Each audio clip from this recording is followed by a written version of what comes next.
Sí, sin duda. Bueno, muy bien, vamos a los audios de la mañana. De acá en más, los sonidos de la realidad. Son los audios de la mañana.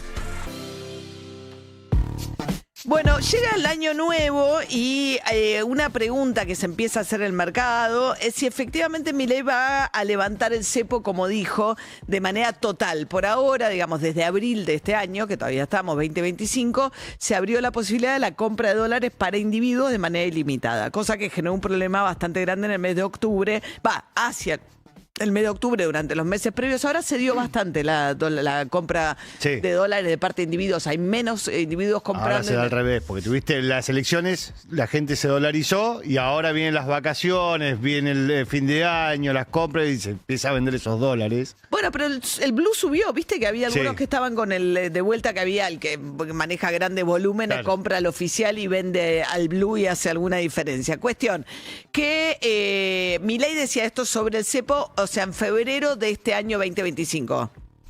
Nosotros, sin la ayuda del fondo, en el 2026 el cepo lo levantamos. El año que viene. No, pero digamos, o sea, el 1 de enero del 2026 no existe el cepo. 1 de enero de 2026 no existe el cepo. ¿Y si hay desembolso del fondo antes? Podemos hacerlo más rápido.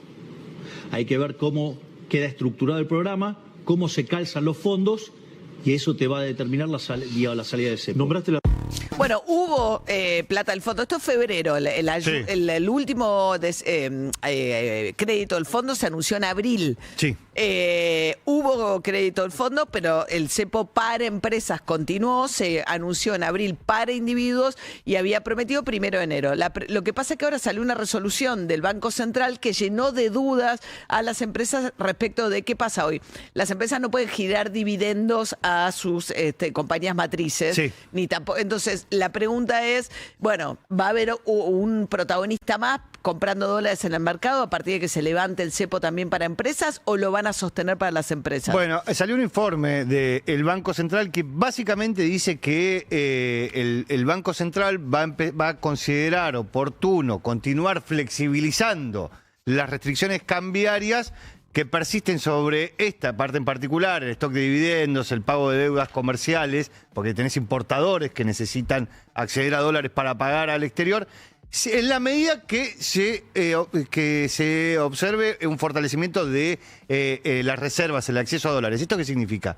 En la medida que la Argentina pueda salir a los mercados externos a tomar dólares vía deuda o lo que sea. Caputo hasta ahora tiene que pagar 4.300 millones de dólares en los primeros días de enero. Dijo que no quiere volver a Wall Street a emitir bonos en Wall Street, que va a tratar de cubrirlo con créditos de los bancos. Sí, con repro de los bancos, básicamente. Claro, o sea que ahora lo que el Banco Central dice, voy a hacerlo sí. Sí, no es lo voy a hacer sí o sí ahora en enero, como había dicho Javier Milei. Claro, todas esas empresas que le habían dicho a sus casas matrices, a partir del 1 de enero empezamos a girar dividendos, o esos importadores que le habían dicho a quienes les habían comprado, lo que te debo, te lo pago. Claro. No. Bueno, esa es un poco la pregunta de los que saben leer entre líneas aquello que en este caso dijo el Banco Central.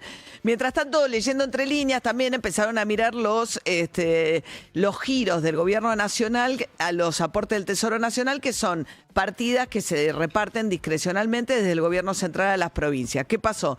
Aquellas provincias que acompañaron los gobernadores la votación en el Senado, sobre todo del presupuesto nacional, se han visto beneficiadas con giros de ATN.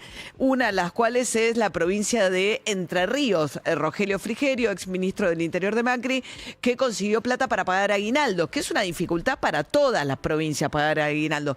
De hecho, ayer se quejaba José Bianco, el mano derecha de Axel Kicillof en provincia de Buenos Aires, dice, bueno, tuvimos que pagar el aguinaldo. Carly Bianco, no, claro, José Bianco es el nuestro. Sí, por eso. Gracias, nuestro meteorólogo. También se queja, pero por otras cosas. Por otras cosas. Bueno, a ver, Jorge Capitanich, que ahora es senador nacional, el ex jefe de gabinete de Cristina Fernández de Kirchner, que fue gobernador de la provincia del Chaco, habló acerca de los ATN. Es absolutamente inadmisible esto, porque veníamos de un gobierno con 92 decretos de facultades delegadas, producto de que una oposición amigable le entregó la facultad de la 27742, o sea, la ley base. Segundo, récord de decreto de necesidad de urgencia. Tercero, gobernó 2 años sin presupuesto. La pregunta que yo me hago y le hago a los gobernadores y a los senadores que apoyaron es, la verdad es que los aportes del Tesoro Nacional lo distribuyen discrecionalmente y se apropian gran parte de esos recursos. Bueno, la cuestión es que los beneficiados fueron los gobernadores que le dieron con los votos a través de sus senadores para la sanción y son los que tienen mejor interlocución con el gobierno.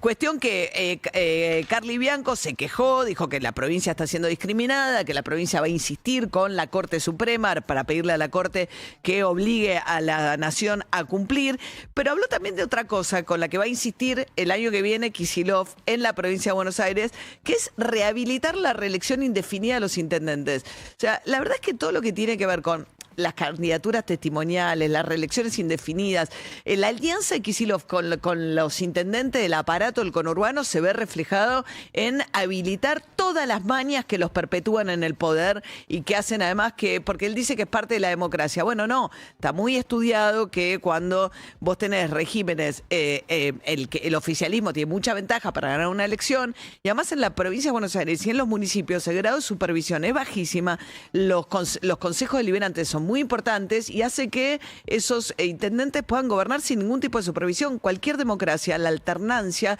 es importante, es valiosa, es deseable. Lograron después muchos años, en la época de Vidal, poner una ley que decía, ok, bueno, listo, 3 y terminan, 3 porque son 2 y si juraron por el anterior. Bueno, y ahora que esa ley finalmente rige, Carlos Bianco dijo que van a intentar sacarla. Y vamos a seguir insistiendo, como lo hemos hecho todo este tiempo, es en la reelección de los intendentes. Nosotros creemos que los intendentes, que el sistema que estaba vigente en la provincia de Buenos Aires de reelecciones de los intendentes por parte de su pueblo es el sistema más democrático posible, porque es el voto del pueblo el que define quién sin ningún tipo de proscripción. Justamente impedir la reelección de una persona es proscriptivo.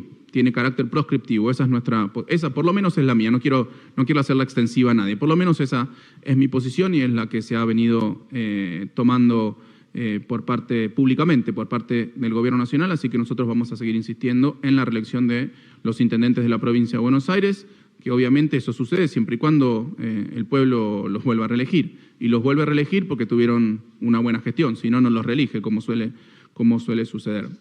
Bueno, hasta la Corte Suprema de Justicia de la Nación, o sea, establecer límites de mandatos no significa prohibir derechos de alguien a presentarse, sino decir que tenés un límite en interés de otras cuestiones, alguien se puede presentar una cantidad limitada. De hecho, hay límites, los presidentes se pueden presentar 2 mandatos y demás. No quiere decir que vos estés proscripto porque una vez cumplido, en este caso además tenés intendente 20, 30 años en el poder. Bueno, eso por un lado. Luego, están allanando esta mañana la casa de Javier Faroni, el empresario teatral, a quien no solamente se sabía que tenía un negocio con la AFA, el Chiquitapia y Tobillino, en la tiquetera propia que creó la AFA para la venta de entradas de Portic, de la selección, y ahora después la Nación reveló, cosa que además el propio Faroni después confirmó, y también la AFA en sendos comunicados, que además le habían dado a una sociedad recientemente creada la representación exclusiva de todo lo que tiene que ver con los cobros, los contratos de la AFA en el mundo, que son los sponsoreos, los partidos. Tour Prodenter es la empresa que explotaba los derechos internacionales de la selección. Que la explota por un convenio que firmó con la AFA, después de ser constituida, inmediatamente firmó un convenio con la AFA y ha manejado en estos últimos 4 años, según reveló La Nación, más de 260 millones de dólares. 260 millones de dólares. De los cuales 40 millones de dólares fueron a parar a 4 sociedades en Miami sin actividad alguna. Sí, la AFA ya respondió ayer en un comunicado. La AFA dice que todo esto es, ¿cómo se llama? Esto es a partir de... No, le echa la culpa a Guillermo Tofoni. ¿Quién es Tofoni? Guillermo Tofoni es el que explotó, vendría a ser el Tour Prodenter de Faroni. Antes era Tofoni con War 11, que era el que explotaba los derechos internacionales de la selección argentina y de la Asociación del Fútbol Argentino en el exterior. Que lo desplazaron a él. Un poco sangra por la herida, dice la AFA. Tofoni tuvo varias presentaciones apelaciones judiciales, Tofoni en contra de la AFA, la AFA salió siempre ganadora de esos juicios, y Tofoni un tipo muy cercano a Scioli, Juliana Santillán, Milei, con las sociedades anónimas deportivas, y un vínculo muy cercano a Foster Gilletta, y el empresario que ponía plata en el fútbol argentino, que bueno, después terminó siendo imputado tanto él como el propio Foster Gillett por, bueno, supuestamente una evasión. Bueno, la cuestión es que aparecen un montón de causas a esta altura. Está la causa sobre la Quinta en Pilar, están las causas sobre la cuestión financiera, que además derivó después en 100 allanamientos con 3 jueces distintos ayer, pero eso ya tiene más que ver con los movimientos financieros de la época de Massa, con distintos tipos de cambio y quién tenía acceso a los dólares oficiales, que se cuela en esta discusión. Adicionalmente ahora empezó otra causa que tiene que ver con el tema de el empresario Faroni y cómo manejó la plata de la AFA a partir de esta cuenta, que es una cuenta fuera en Estados Unidos, ¿no? Dicen ahora, María, lo dice el periodista Bruno Giacono, que el juez Luis Armella le impidió salir del país a Faroni cuando estaba por irse a Uruguay. Allí está su mujer y la decisión es que no se fuera. Le están pidiendo que entregue celulares y aparatos electrónicos a Faroni. Acá también hay una cosa de Scioli versus Massa, que viene de larga data, porque Scioli es del grupo Faroni, íntimo Faroni. Faroni era diputado del Frente Renovador. Claro. Bueno, en el medio de este berenjenal, Facundo del Gaisos, legislador porteño de la coalición cívica, uno de los denunciantes de la causa AFA, dice que muchos de los autos de lujo que están bajo la lupa, curiosamente están todos radicados en Santiago del Estero, que es la provincia donde es fuerte Tobillino. A ver. Vallejos, Pantano, todos pelagatos que pasar de un día al otro son multimillonarios. Todos meten a la vieja, es una cosa increíble, metés a la vieja en el lío. Ahora tenés que ver cómo ahora la desvinculás. A las 11 va a tener que estar declarando esta señora, una señora humilde, jubilada, que se dedicaba a limpiar y que el hijo la mete en este lío. Acá hay 35 autos que compraron, bueno, todo se hace entre el 2022 y 2025, tanto en Surfinanzas como en lo de la Mega Mansión. Ese brecha. 2022, 2025 compran todos los autos. 35 autos lo patentan en Santiago del Estero. El último fue hace un mes. El 26 de noviembre, Porsche 911 Carrera, la jubilada y Pantano compraron un Porsche de 450 lucas verde y lo patentaron en el registro 13 de La Matanza, hace un mes.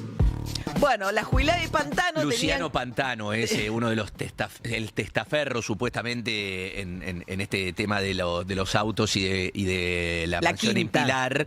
Luciano Pantano y su madre. Y por eso dice meten a la madre, porque está la madre también implicada, que es esta jubilada, que bueno, supuestamente no tendría los fondos como para poder ser dueña de esa quinta con un helipuerto y esta flota de autos de lujo. Bueno, cuestión que no declararon ayer Pantano y la jubilada.